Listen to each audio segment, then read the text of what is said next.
व्यवच्छेद होइथिबारु शव छुईले नाही गाँ लोक दीर्घ समय धरी पड़ी रहिला मृतदेह शेष में भरोसा परिवार संगठनर किछि सदस्य धांगड़पड़ा स्थित आदर्श श्मशान में मृतकों शव सत्कार करिसेंते।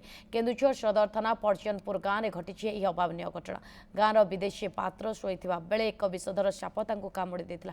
गुरुतर अवस्था तांको जिला मुख्य चिकित्सालय भर्ती करा जैथिबा बेले डाक्तर तांको मृत घोषणा करथिले। घटनास्थल में पुलिस पहुंची एक अपमृत्यु मामला रुजु करने सहित मृतदेह को व्यवच्छेद कराइथिले। हेले मेडिकल रे शव व्यवच्छेद हेबा जोगु परिवार किंबा साई भाई मृतदेह नेबाको नाराज होइथिले।